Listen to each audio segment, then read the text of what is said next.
today's hot ballroom dance tea, we're going to dive into the biomechanical demands of dance sport on the follow's body.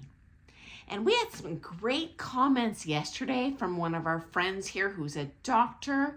So if you would like to add more info here, please share in the comments. I always love learning from your experiences because I am only sharing anecdotal evidence from my own personal dance sport experience, observing my students, friends over decades in this industry, but ultimately I'm just one person.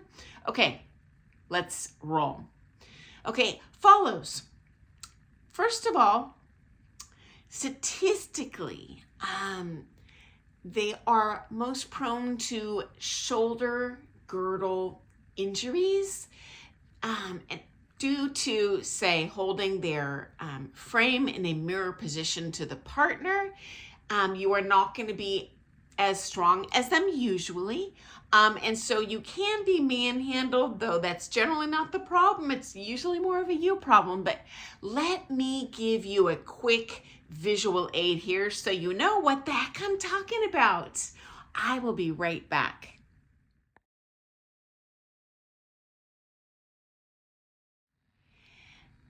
Usually, follows have significantly less muscle mass than those leads. So, yes, can you get manhandled? Are you pretty much prone to whatever frame he gives you? Yeah. But on the upside follows, you have a lot less muscle mass usually, so that flexibility element is going to come more naturally, quicker to you. So you know what? Be patient with your lead. They are dealing with a bigger hurdle than you are there, okay? This is more likely to happen in a social dance, unlikely to happen with a competitive partner just because of the nature of that more correct frame. It's not only a visual benefit, an aesthetic benefit. There's a physics, health, comfort benefit. And so follows. Do not push yourself too hard. That is often the cause of injury. Guilty as charged. Okay, guys, hack for the follows, pro tip.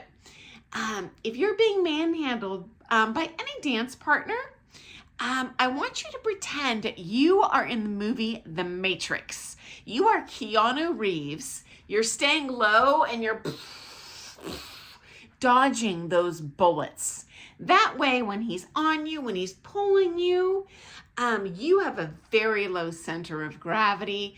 He can feel you better. He's less likely to pull on you. And heaven forbid, he does pull on you, which, you know what? They all do sometimes.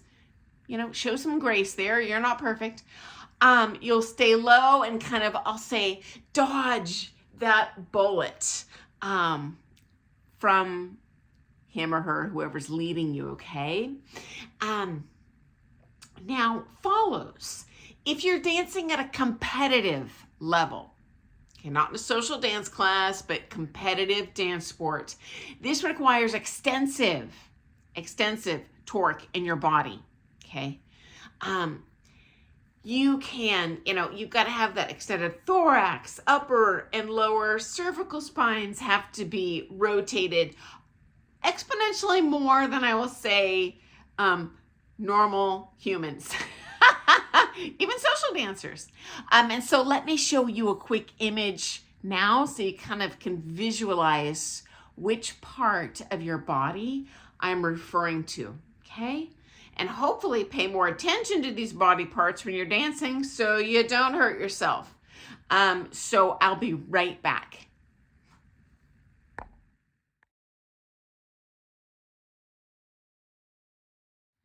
Your degree of rotation is going to be limited or extended by DNA. Just reality. We're not physically all built identically. That's okay. But just know, you have other strengths. If you were seeing other follows in your studio like, holy cow, how's she getting that big frame? Don't you worry, my friends, you will get there.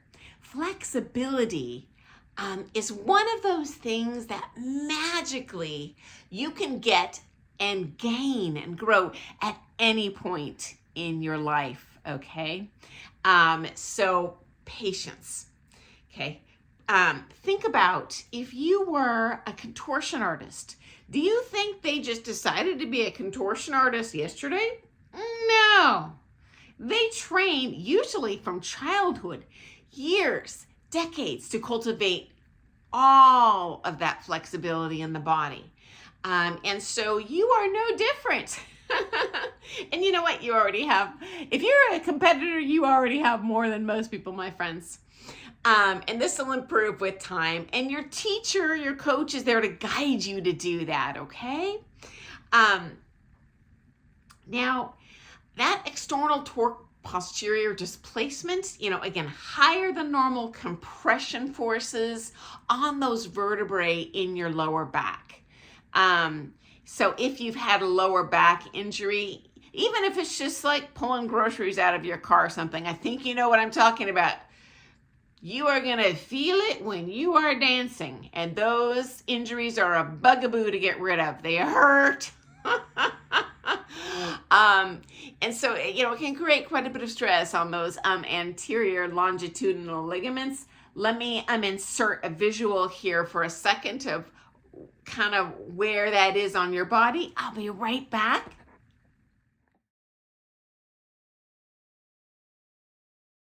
Your anterior disc is subject to greatly increased forces, again, compared to mere mortals. We're not trying to compete at an elite athletic level, which increases that tension force. Okay, let me insert one final visual, guys. I'm sorry. I'll be right back, okay, just so you see which body parts we're talking about.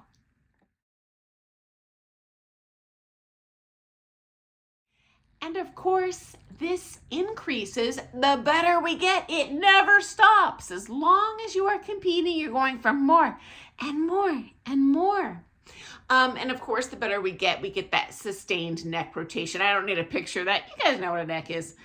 And that can exaggerate that compression as well.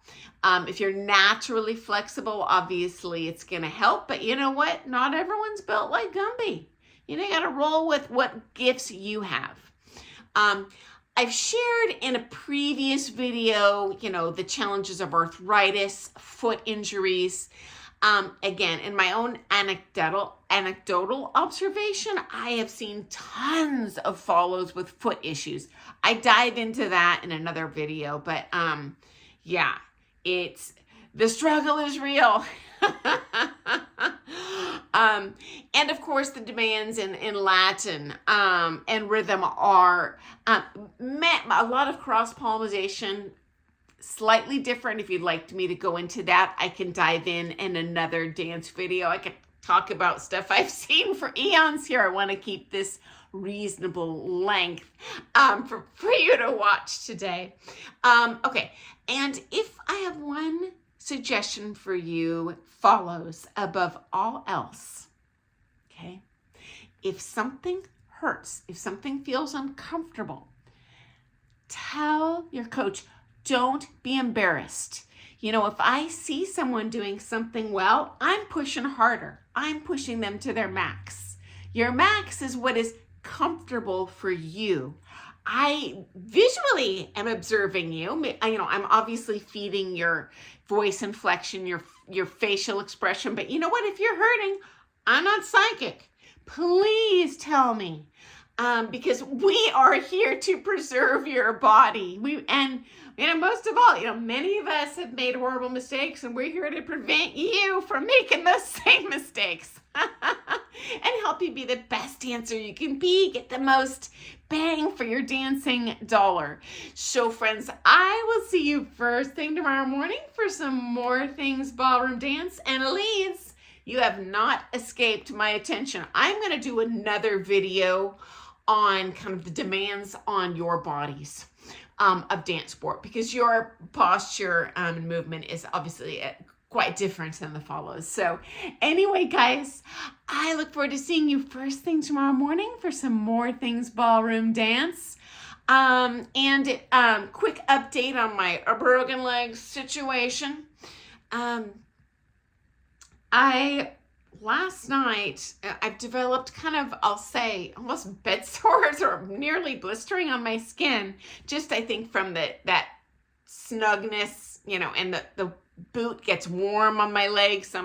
Mama's skin real irritated. And so I actually left the booty off last night and today. So just kind of hanging out at home.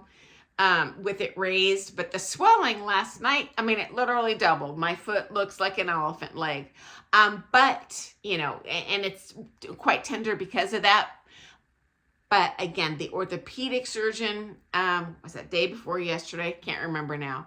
Said it is okay to bear full weight on it now, albeit tenderly, and he wants me to continue wearing this stupid booty until I see him again, which is in like 6 weeks. But he also said play it by ear, gave me a smaller booty. So again, this injury, I am telling you, is like a vacation compared to breaking my pelvis and femur. This is so easy, guys. Quick heal, exponentially less pain. So, and I so appreciate all of your kind words, guys. It just cheers me up. Thank you.